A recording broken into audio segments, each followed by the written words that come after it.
Hello, campers. Grab your marshmallows and gather around the true crime campfire. We're your camp counselors. I'm Katie. And I'm Whitney. And we're here to tell you a true story that is way stranger than fiction. We're roasting murderers and marshmallows around the true crime campfire.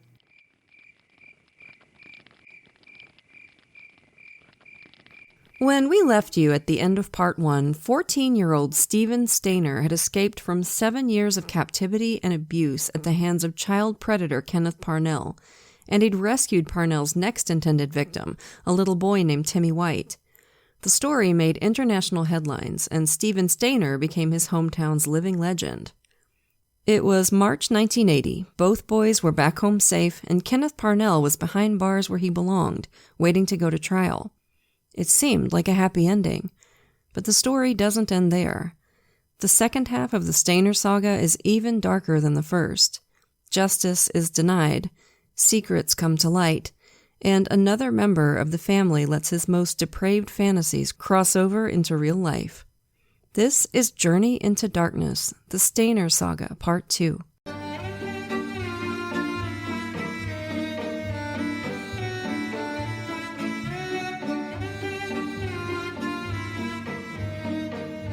If you listened to last week's episode, the Kenneth Parnell case seems pretty open and shut. What defense could Parnell possibly try? Like, oh, I just slipped and accidentally kidnapped 2 kids. Hate when that happens.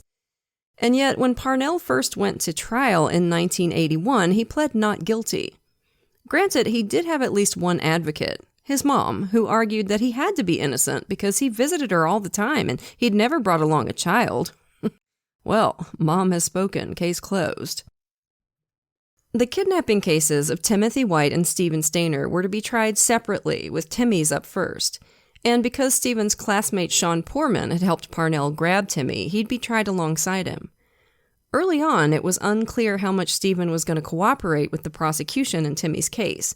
Though his trial was scheduled for later, they did need him to explain to the jury exactly why Parnell had kidnapped both boys. You might think his motive would be obvious to anybody, but the thing is, for a while, Steven denied that any sexual abuse had happened during his 7 years of captivity. He said he'd lived fairly well with Ken. He even managed to convince his parents of this, that Ken was just a sad, lonely man who desperately wanted a child of his own. But for obvious reasons, the investigators were skeptical, especially once they unearthed Parnell's arrest record from decades before. Steven just didn't want to talk about the abuse he'd been through, and who can blame him? It's really common for survivors of sexual abuse to not want to talk about it.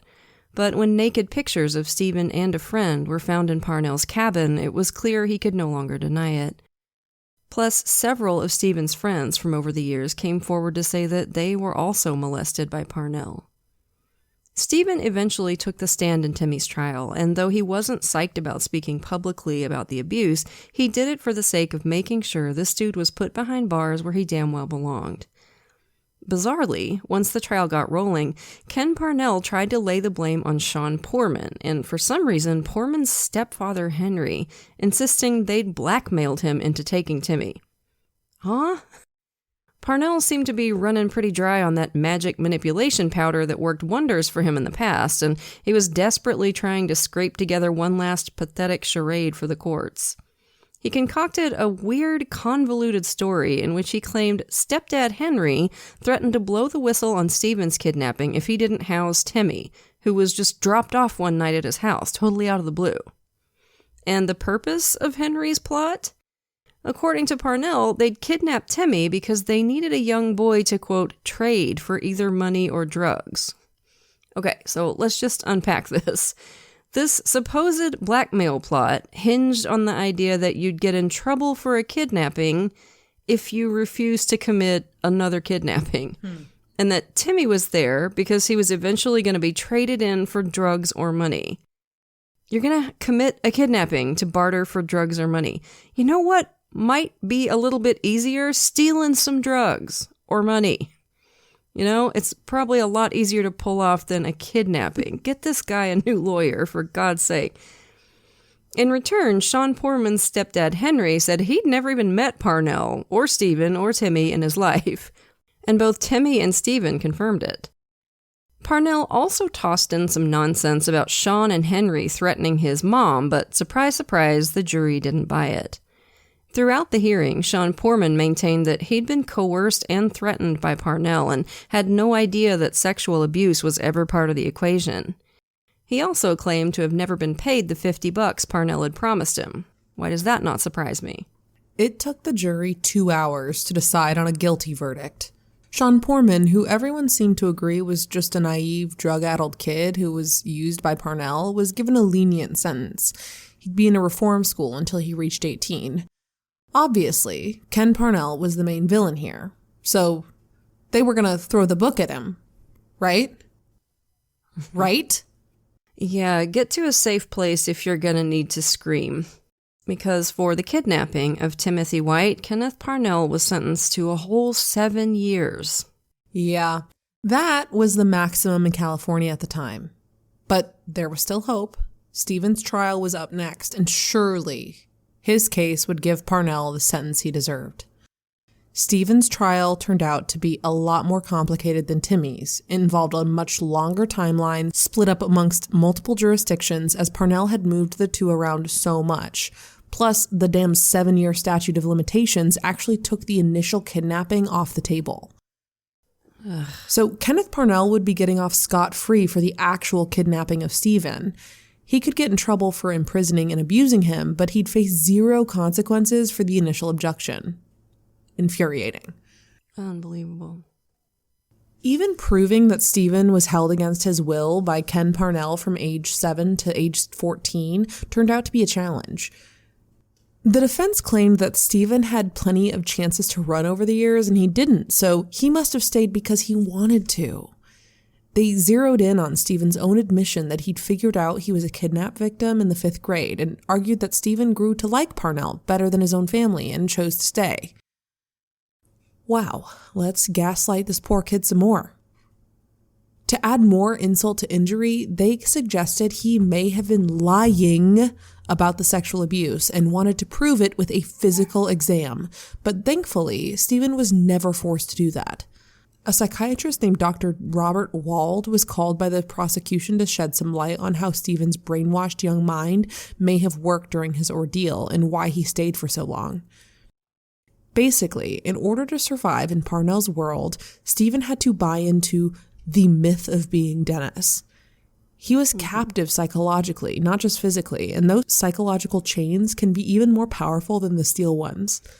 The psychiatrist argued that when Timmy showed up, basically a mirror image of the little boy Steven was when Parnell kidnapped him, it snapped him out of it, forced an acknowledgement of his true identity, and that was it. Irvin Murphy, the cognitively impaired man Parnell had used to help him kidnap and babysit Steven, was tried alongside Parnell in the second court case. This, despite the fact that Steven actually defended him somewhat, initially refusing to name him. For some dumbass reason, the state declined to prosecute Parnell's wife, Barbara Mathias, even though she had abused Steven too. Ugh. Irvin took the stand, claiming he'd been tricked into helping Parnell kidnap Steven. He said he never knew anything about the sexual abuse, but admitted he was relieved when he saw on the news about Steven's escape. He'd always worried that Parnell might eventually murder the kid. He claimed he'd thought about going to the cops a bunch of times over the years, but Parnell had threatened him, said, "I'll tell them you kidnapped him," and Irvin chickened out every single time. Some people who knew Irvin, including Steven, stood up for him, insisting he was just a gullible guy who got taken for a ride by a master manipulator. And though everybody agreed that Parnell was the ringleader in this whole thing, the court determined that Irvin Murphy wasn't without fault. He was found guilty and sentenced to 5 years. As for Kenneth Parnell's sentencing for the kidnapping, imprisonment, and literally hundreds of sexual assaults on Steven Stayner, he was sentenced to 8 years and 8 months. Barely more than the length of time he held Steven captive. Just unbelievable. So yeah, take a minute to breathe because it gets worse. Not only did Parnell get a second lenient sentence due to statute of limitations laws, but this 8 years, 8 months would run concurrently with the 7 years he got for Timmy, meaning he really only got an extra 20 months behind bars. He'd be out before the dawn of the 90s. Oh, and there was also the option of early release due to good behavior. If it's any consolation, though, just about everybody involved realized how ridiculous these statute of limitations were, including the judge handing down the sentence, and the Steven Stayner, Timothy White cases helped to change California state law, so this bullshit injustice would hopefully never happen again. Steven was happy to be back with his family in 1980, but his readjustment to normal life was anything but easy. The fact that he was constantly followed around by news reporters probably didn't help. Nor did the Stayner family's staunch opposition to letting him get any kind of psychiatric help, or getting any for themselves. They reluctantly let him see a counselor for a little while, but it didn't last. And apparently, Steven never talked about the abuse with anyone in his family. He once even asked his parents if he could go and visit Parnell in jail, which again is not unusual. I mean, there's a thing called a trauma bond, and, we've talked about stuff like Stockholm Syndrome. I mean, it's very complicated, the psychology, especially when somebody's abducted that young. Right. So he asked if he could go and visit in jail, and his parents responded with silence, just pretending like he'd never asked. While living with Parnell, Steven was able to numb some of his pain with booze and drugs. He didn't like that his family wouldn't even let him smoke cigarettes, let alone the other stuff. He wasn't used to any kind of structure in general, and he felt smothered by house rules. So not long after his homecoming, Steven started to clash with family, especially his father. His school attendance was sporadic for his first year home, since he was often in court or doing interviews. And when he did go, he found it hard to concentrate with the media always lying in wait outside. They were sometimes even allowed to film him inside the building. You can look up the footage online, which I can't imagine helped him focus on his studies.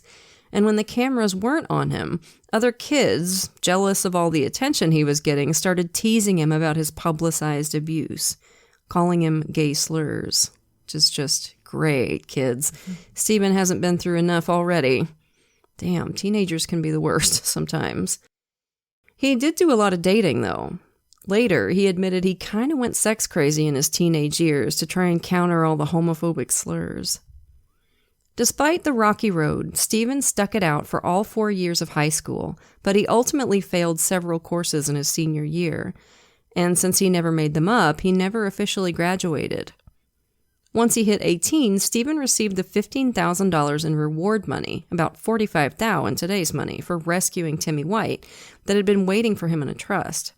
He also got $25,000, about $75,000 today, for the media rights to his life story. Apparently, though, he blew through this cash in record time and was dead broke before he turned 19. Damn. I mean, it is true that handing a teenage kid that type of money is likely not going to go well, but $40,000, like that's $120,000 today, just gone almost immediately with nothing to show for it. That would be impressive, if it wasn't so awful.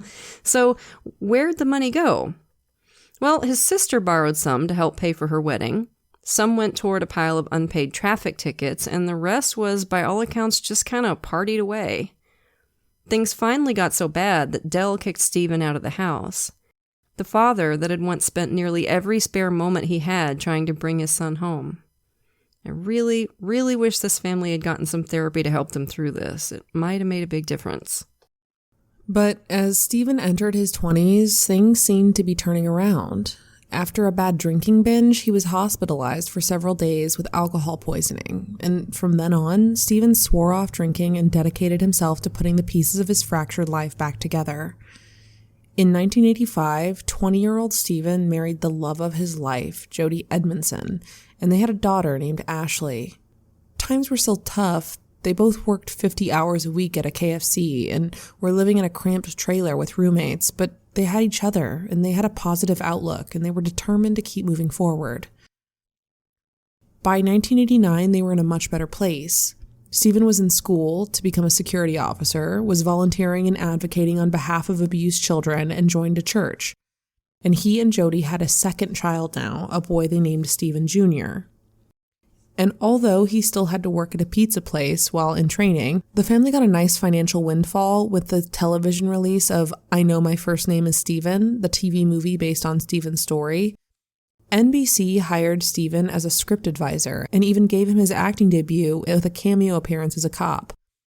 I Know My First Name is Steven aired in '89 with both massive ratings and critical praise, scoring nominations in both the Emmys and Golden Globes that year. And then, one night, Steven was heading home from his shift at the pizza place. He was riding his brand new motorcycle, which he'd bought with some of the money from the miniseries, and a car suddenly pulled out in front of him. As fate would have it, the car just happened to stall at that moment, sending Steven flying through the air and crashing headfirst into the road. In another horrible twist of fate, his motorcycle helmet had been stolen a few days before, and he hit the ground full force. Steven died in the hospital a few hours later. He was only 24 years old. Damn. The driver was a 28-year-old named Antonio Loera. He admitted later that he had been drinking that night and in a panic ditched the car at a nearby parking lot after the accident instead of trying to help Steven, and then fled to Mexico. His wife was soon able to talk him into turning himself in. A lot of people were skeptical at first that the involuntary stalling of a car was to blame, but experts looked into it and it turned out the accident really was caused by manufacturing issues. Loera did get 3 months in jail for leaving the scene, though, as he should have. Yeah, that hits home for me. My brother almost died in a motorcycle crash about 10 years ago, and it was a hit and run, too. So somebody, we still don't know who or why, left him to die in a ditch. Unfortunately, he didn't. Somebody came up on the scene and called an ambulance, but it's just chilling to me that somebody was willing to let my brother bleed out rather than take responsibility. Years later, sculptor Paula Slater completed a life-size sculpture of Steven and Timmy for Applegate Park in Merced, inscribed with a plaque that honors how Steven took the time to educate law enforcement, school, and parent groups on the insidious methods of sex predators. Even today, Steven Stayner is remembered for being far more than a figure in an interesting true crime story, but a symbol of resilience and bravery in the face of unimaginable circumstances. Rest in power, Steven, and thank you for being awesome. Kenneth Parnell was released from prison after serving just 5 years of his 7-year sentence, due, of course, to good behavior. Yeah, I'm sure all the kids he abused really appreciate that he never got any write-ups in prison. Apparently he kept his cell immaculate. That's a great reason to let a sex predator out early. Makes perfect sense. Good behavior. What about his friggin' behavior before? What about the behavior he's in there for? That's just some bullshit, man. It's one thing if it's like a non-violent offense, but for this guy, jeez Louise, I don't understand it. In fact, Parnell finished his parole just over a year before Steven's death, and now he was free as a bird. No registration, no check-ins, no court-ordered therapy, nothing. So just to break this down, Parnell's entire punishment for 2 kidnappings and hundreds of instances of child abuse was shorter than Steven's time in captivity. And when Kenneth Parnell was again brought to the public's attention due to the TV miniseries, he was discovered to now be working in, where else? A boys' home. Yeah, this child-abusing piece of shit had a job working directly with children. And in Oakland, California. You'd think he'd want to hide out in a different state, but nope, not our Ken. Fortunately, once they figured out who he was, the boys' home fired Kenneth's dumbass, which I'm honestly kind of pleasantly surprised about, with as sneaky as Ken was and how lax California's child predator laws were at the time. By 2002, Ken's lifestyle of beer, junk food, and 3 packs of Pall Malls a day finally caught up with him. He had a stroke, piled on top of his pre-existing diabetes and emphysema, and now this 71-year-old creep needed round-the-clock care. You'd think a guy that busted up wouldn't be a danger anymore, but you'd be wrong. The only thing stronger than Parnell's many ailments was his urge to kidnap and molest another child. And so, apparently unsatisfied with merely being the world's biggest piece of shit, Ken tried to bribe his caregiver Diane to find him a new victim. Offered her $500. And Diane, bless her, went straight to the cops. Soon, our boy Ken found himself at the center of an FBI sting operation. They tapped his phone and got him saying he wanted, quote, a young African-American boy, and possibly a young girl, too.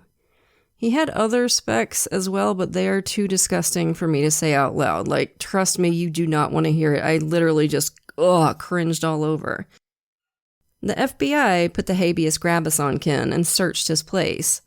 They found it full of toys and other children's things, children's clothes, sex toys, porn videos, condoms, and a bottle literally marked libido pills.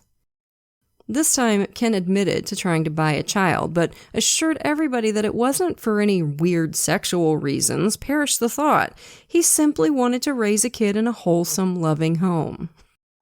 Yeah, sure, bud.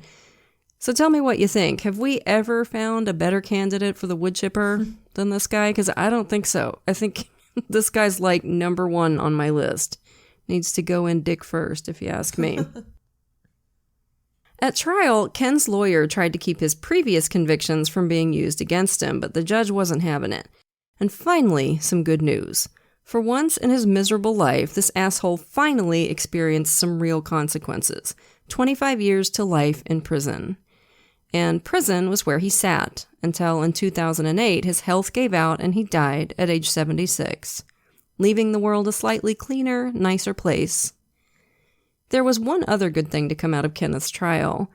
Both Timmy White, now an adult and going by Timothy, and Sean Poorman were both called to testify against Parnell, and during a break in the proceedings, they actually had a conversation. Sean apologized to Timothy, and Timothy forgave him, and they hugged it out. Very sweet. After his escape from Parnell, Timothy White was able to get back to his life and grow up healthy and happy. He grew into an avid sailor, and like Steven, he took time to volunteer with children, talking to them about personal safety and the dangers of predatory adults.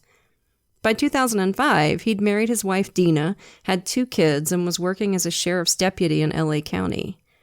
And then, out of nowhere, in April 2010, Timothy White literally just fell over and died of a pulmonary embolism. He was 35 years old. So, Kenneth Parnell abused people his whole life, treated his own body like garbage, and lived to be almost 80. Steven and Timothy devoted themselves to helping others and died young. It just doesn't seem fair. It sucks.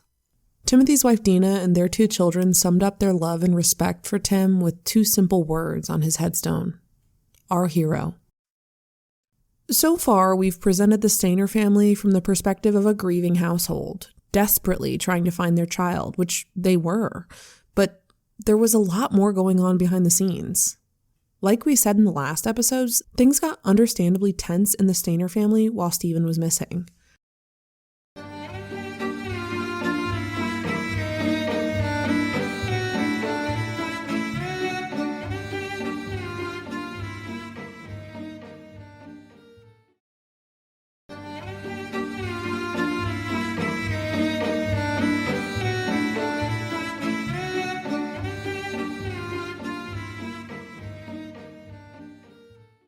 The unimaginable stress of the situation combined with the family stigma against therapy led to fiery emotions and unintentional neglect, and that ended up fracturing a lot of relationships within the family, including an eventual divorce between Delbert and Kay.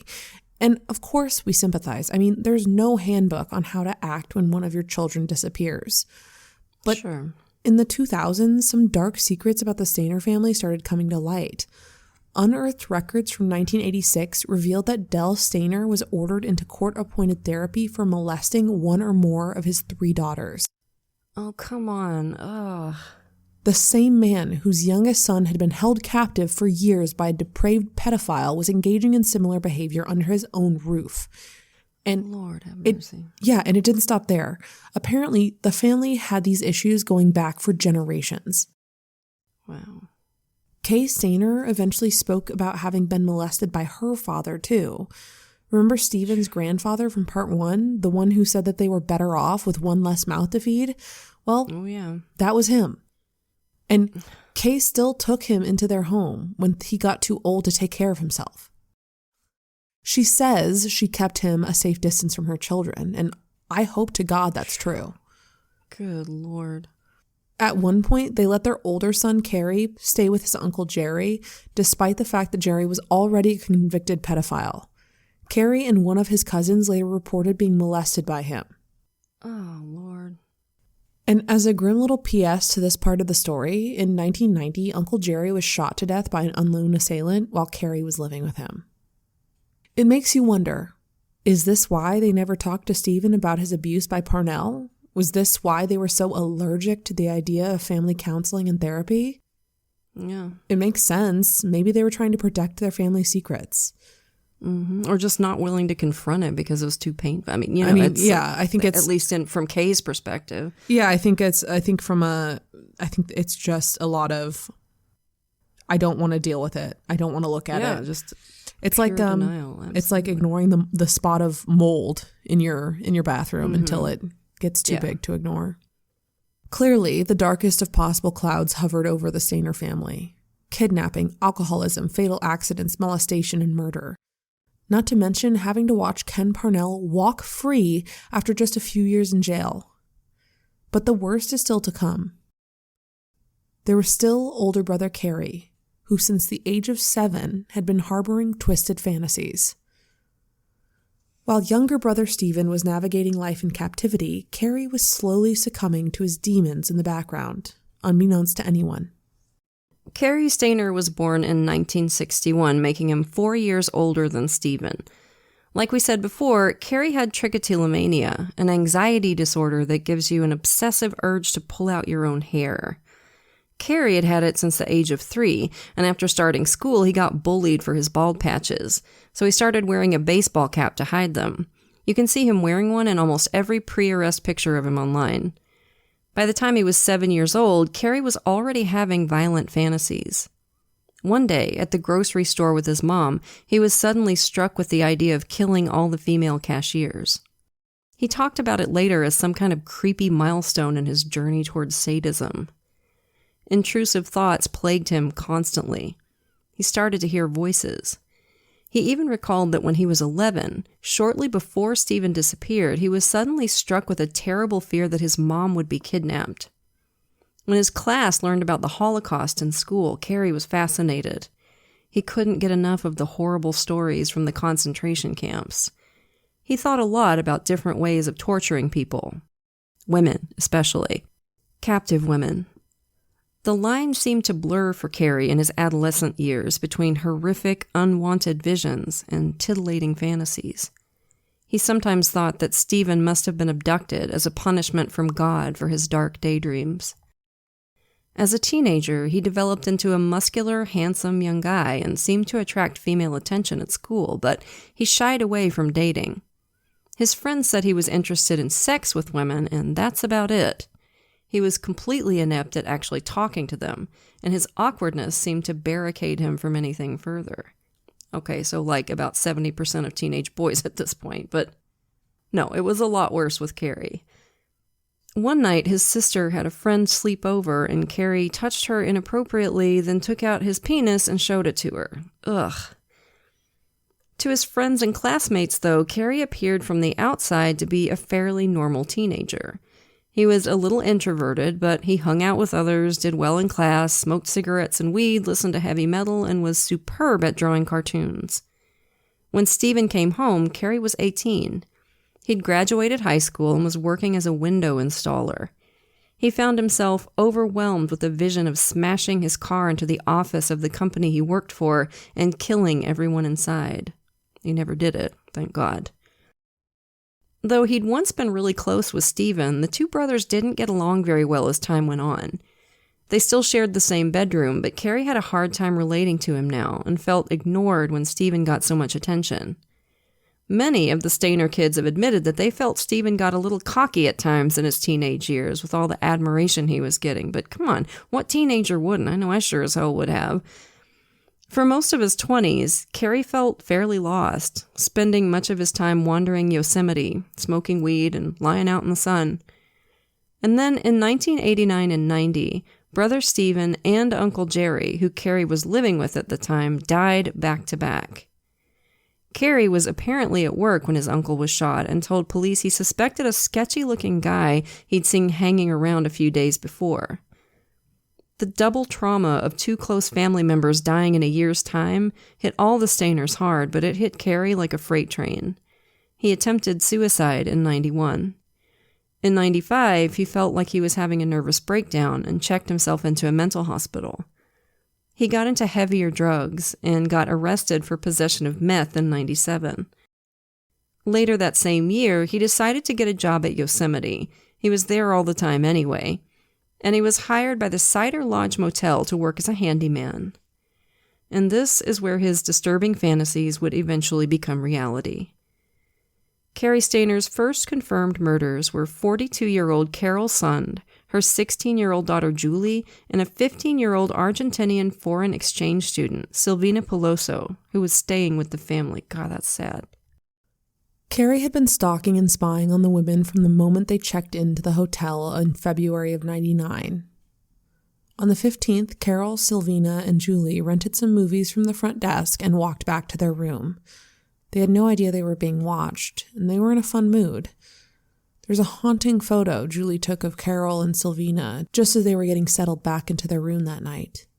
They're sitting on their beds, smiling for the camera, unaware of the monster lurking just outside.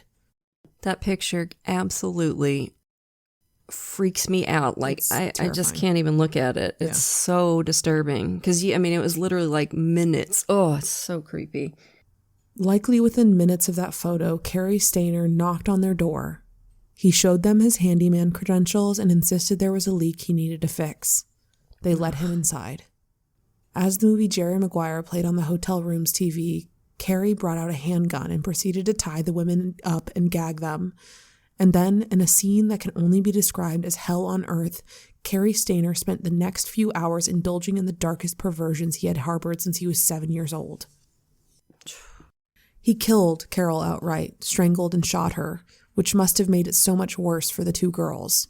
Oh, He attacked Silvina Peloso next, sexually assaulted and shot her. Then Carrie put both of their bodies in the trunk of the car they had rented and forced Julie, devastated and terrified, into the front seat. She was still bound and gagged. Carrie even took the time to methodically clean out the rented room, loading all his victims' luggage in the car so it looked like they left early the next morning. He even dropped their keys in the overnight box at the front desk. For reasons unknown, Carrie then drove several hours to Lake Don Pedro, where he assaulted Julie in the early morning of February the 16th. When he was finished, he slit her throat. Ugh. Inexplicably, he left her body there and drove the rental with Carol and Silvina's bodies in the trunk another hour deep into the park's terrain to an area known as Long Barn. Then he hiked to a store in the park and returned to the motel later that day in a taxi. I can't even imagine being that taxi driver and having no idea who you were driving. I know. God, that's creepy. Like, imagine finding out later and just, oh my God. Jens Sund, Carol's husband and Julie's dad, was scheduled to pick up the three women at the airport that same day. When they didn't show, Jens started to worry. Maybe they'd gotten into a car accident on the way to the airport. He went to the motel, but there was no sign of them there. The three women were soon declared missing persons, and with no signs of foul play, most people figured they'd gotten lost in the wilderness of the park. Deeply concerned members of the Sund family soon temporarily relocated to Yosemite to set up camp so they could search around the clock. They spoke to everyone they could and put together a $250,000 reward. Suspicion of something sinister emerged when Carol's purse was found 100 miles away in Modesto, California, and the FBI was brought in. As it turned out, Carrie had gone back to the abandoned car with a gas can 2 days after the murder and set it on fire. While he was there, he decided it would be a good idea to steal Carol's purse, drive to Modesto, and toss it out the window, just to throw off the searchers. There was a network of meth manufacturers and dealers in the area, and investigators wondered if the women might have stumbled upon something they weren't supposed to see. It's been known to happen. The FBI interviewed all the Yosemite staff, including Carrie, but his legal record was clean of any violent behavior, so he didn't stand out. 4 weeks later, the burned-out car, along with the charred remains of Carol Sund and Silvina Peloso, was finally found. But Julie was still missing. Not long after the first two bodies were discovered, a letter arrived at the police station. It included a hand-drawn map to the body of Julie Sund and the line, "We had fun with this one." The map was accurate. It led them right to Julie. Clearly, this was from the real killer. We had fun with this one. Makes me wonder if Carey was trying again to throw off the investigators, suggesting that there were multiple killers involved in the case. Maybe that's why he left the bodies in 2 different places, too. As devastated as the families were to have confirmation of their loved ones' deaths, by April of 1999, they could at least take solace in the fact that the police were confident they had the killers in custody. They arrested several local meth addicts, each with a history of criminal behavior. And it was these arrests that made Carey's next victim, a 26-year-old naturalist named Joy Armstrong, feel like Yosemite was safe now. Outdoorsy Joy worked with the nonprofit Yosemite Institute, teaching kids about the beautiful natural wonders in the park. She was absolutely adored by her friends and family, not to mention the kids she taught, the kind of person who radiated joy and kindness. Her passion for nature was infectious, and she had a heart of solid gold. Carey later said he hadn't planned on killing again so soon. He knew it would be hard to dodge suspicion a second time, but when he briefly met and talked to Joy Armstrong one day at the park, he threw that caution in the trash. On the evening of July 21st, Carey approached Joy in her parked car outside the cabin she lived in. He pulled his gun and tied her up. He tried to drive off with her, but Joy expertly maneuvered around her restraints and somehow found a way to jump out of the moving vehicle, just incredibly brave. But Joy was still partially bound, and the jump knocked the wind out of her. Carey stopped the car and shot her to death. And then he took his MO to a horrific new level. He took out a hunting knife and cut off her head. She was found the next day. Carey's car was reported in the area, and authorities questioned him almost immediately, this time with a much more critical eye. They found him in possession of a handgun, a huge hunting knife, rope, and even a pulpy adventure novel that graphically fetishized violence against women. Bundy loved those novels too, by the way. They didn't have enough to bring him in at the time, but told him not to leave town. Carey immediately disobeyed and hauled ass out of there. Now the police were really getting suspicious. They had the local TV station flash Carey's face on the nightly news as a person of interest in the Joy Armstrong killing. And what do you know? They got a hot tip from the owner of a nearby nudist colony. He's definitely here, the guy told 911. And so he was. When police arrived, Carey surrendered without incident. No word on whether he was naked at the time. I guess it would save them the trouble of frisking him. There was some road construction going on at the time, so the drive back to Yosemite Police Headquarters took forever, and Carey was a chatty Cathy the whole way there. He talked a lot about his famous brother Steven's story. The officers later remembered how calm he seemed the whole time, despite the deep shit he was in. Carey didn't confess immediately, but when a local TV reporter was granted access to the jail for an interview, Carey spilled. To everyone's surprise, he calmly explained that he had killed not just Joy Armstrong, but Carol and Julie Sund and Silvina Peloso too.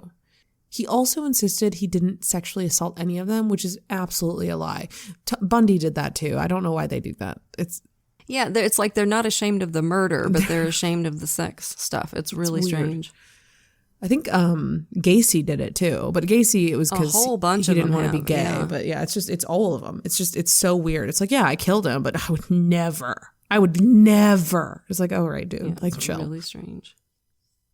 Carey made an awkward attempt to bargain with the police and FBI in return for his full cooperation, and y'all are gonna have to buckle up for this. His first request was to have a TV miniseries made about him, similar to the one Steven had. Oh my God. So he wanted to be the more famous Stayner brother. Mm-hmm. Good God. Is anyone hearing a distant cry about a piano? Bill Bradfield-esque sibling jealousy from season 1 of DCC. Like, what do you, like, he's so focused on one-upping his dead brother. Like, what are you doing? Oh, Lord. He also wanted his parents to get the reward money put up for the capture of the Yosemite killer, as well as promise that he could do his time in prison close to his parents. Lastly, he asked the FBI to rummage through their evidence lockers and bring him some child exploitation material, just to entertain him during his prison stay. Yeah, that's got to be the most bizarre and obviously most disgusting request I have ever heard of a suspect making. Good God. Give me a box of pictures of kids being sexually exploited, please, so I can entertain myself in jail. Lord have mercy. What bargaining power do you think you have, Carrie? I know. You've already yapped to the reporter. To the Do you think media. that's inadmissible? Do you think there's like some kind of journalist interviewee confidentiality? What the fuck are you thinking? It's like a confessor and entire news-watching public confidentiality clause. It's like, I genuinely, this is one of the more baffling, like, chess games that a killer's played. Because it was like, he immediately, like, knocked his king off the board and then was like, I win. Mm-hmm. He thought he was playing chess. He was playing Connect 4. Needless to say, Carey got exactly none of what he asked for, but he did eventually cop to pretty much everything and accepted that he'd probably spend the rest of his life in prison. In exchange for his guilty plea in Joy's case, the prosecutor took the death penalty off the table. The plea deal also stipulated that Carey could never profit off his own story, which, thank God. Seems like in the short few years between Kenneth and Carey, the California justice system got their shit together. He pled not guilty by reason of insanity in the Sund Peloso trial. His lawyer argued that Carey had a mental breakdown when his brother Steven disappeared, that he'd never had treatment for it, and that he was abused by his uncle Jerry from the age of 11. He told the court that Carey suffered from OCD, autism, and schizophrenia, among other disorders. But the prosecution pointed out how he'd fantasized about murder since he was 7 years old, well before Steven went missing. It was a dramatic trial. At one point, Sylvina's father rushed Carey during a break in the proceedings, I assume intending to kick the shit out of him. Security had to hold him back. And I know this is against the spirit of laws of justice. I know it's wrong. But sometimes I wish the bailiffs would just let him get one kick, just one kick in. Just let him get one good shot in. Yeah.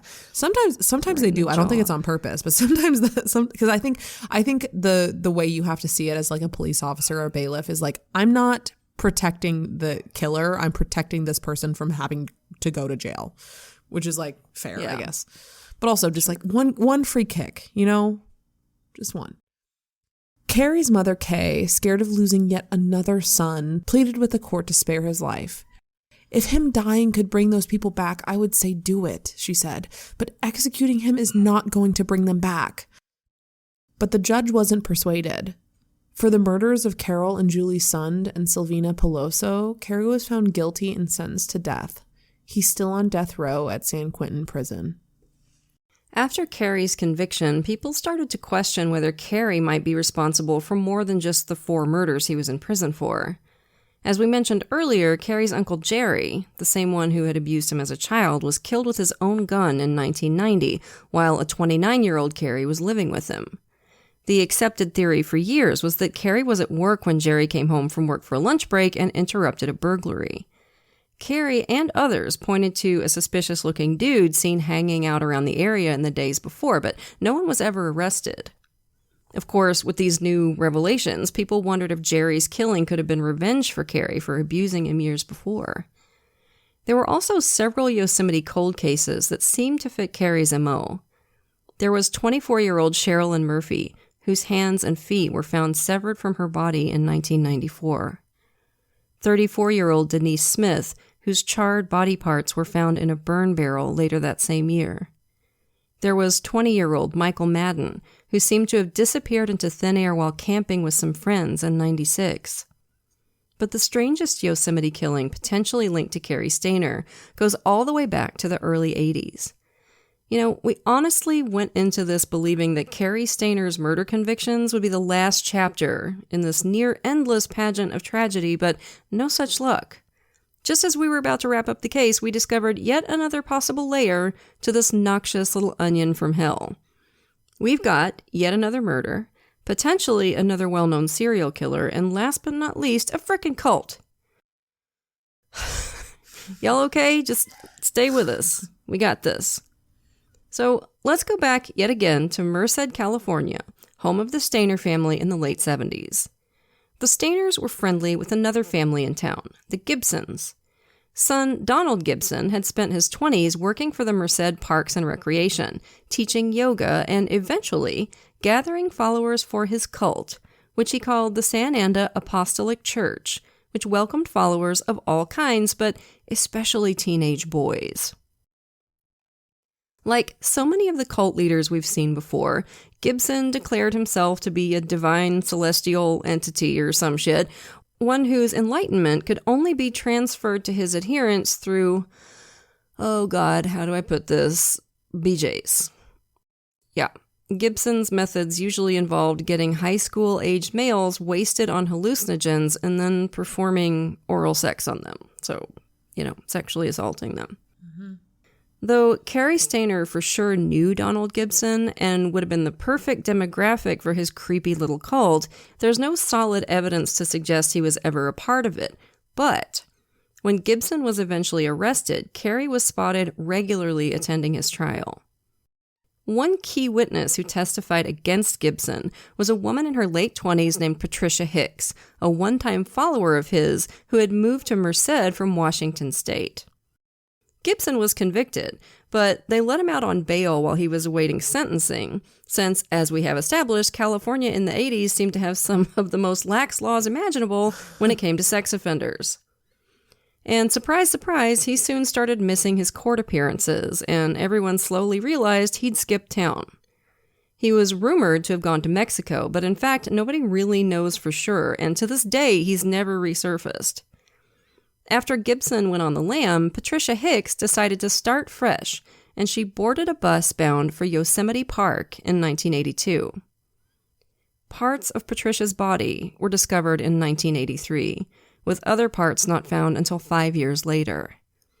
The effect the freezing temperatures in the winter had on the remains made it hard to pinpoint exactly when she was murdered, but it was probably not long after she got there. Now, as I'm sure y'all know, every now and again, you get this kind of weird crossover in true crime. Connections that might be coincidence or might be something more sinister. Right, like Jeffrey Dahmer just happening to live within a few miles of where Adam Walsh was abducted, or Scott Peterson happening to have been at the same party as Kristen Smart the night she went missing, or that creep Jimmy Savile happening to cross paths with the Silent Twins in Broadmoor Hospital and trying to prey on them. Mm-hmm. And just like in those cases, the story we're about to tell may sound like some kind of true crime fan fiction, but nevertheless, here we are. Enter the confession killer himself, Henry Lee Lucas. Yeah. Yep. Henry Lee Lucas, the depraved, thieving, murdering, raping, dumbass drifter whose decades-long cross-country crime spree was followed by an endless string of confessions, many of which were prodded along by irresponsible cops, and many of which were lies. I mean, my dude confessed to almost 1,000 murders. Nobody's got that kind of time. But despite his colorful imagination, the fact is that Lucas was a serial killer, and most people agree that at least some of his confessions were real. One of those is the murder of Patricia Hicks. According to Lucas, he met Patricia in Yosemite. He said they ate fried chicken and drank together, had sex, and then he killed her. They think this could have been one of his true accounts because he was in the area at the time and because CSIs found beer cans and chicken bones in the exact place he said they would.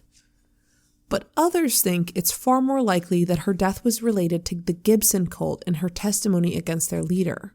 Maybe Donald Gibson was hiding close enough to Yosemite to take his revenge on her after he went AWOL. Or maybe, just maybe, his buddy Carrie Stayner did his dirty work instead. Wow.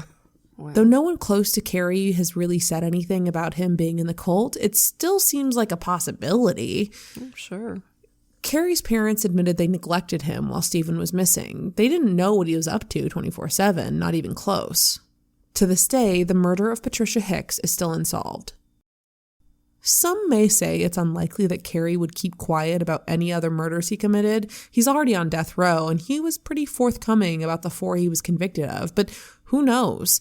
Carrie himself has admitted that he doesn't understand why he did the things he did. It's not unheard of for a serial killer to confess to some murders and keep others close to the chest.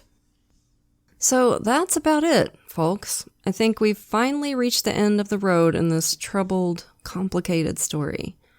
Steven Stayner's story and all the ones that surround it remind us that sometimes good doesn't win the day.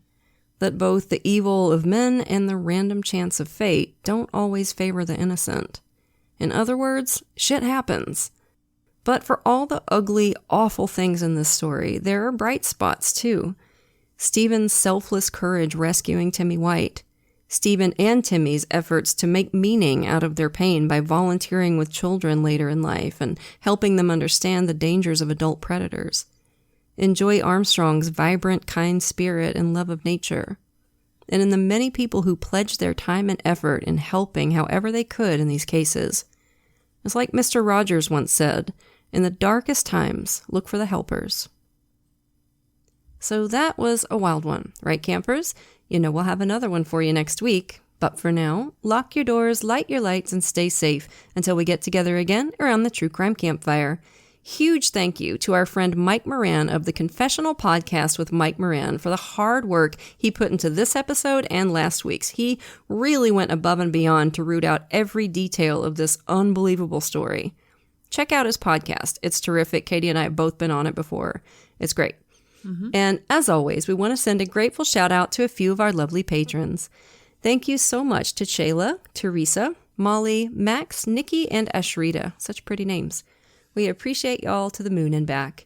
And if you're not yet a patron, you're missing out. Patrons of our show get every episode ad-free, at least a day early, sometimes two, plus tons of extra content, like patrons-only episodes and hilarious post-show discussions. And once you hit the $5 and up categories, you get even more cool stuff, like a free sticker at $5, a rad enamel pin or fridge magnet while supplies last at $10, virtual events with Katie and me, and we're always looking for new stuff to do for you. So if you can, come join us at patreon.com/truecrimecampfire.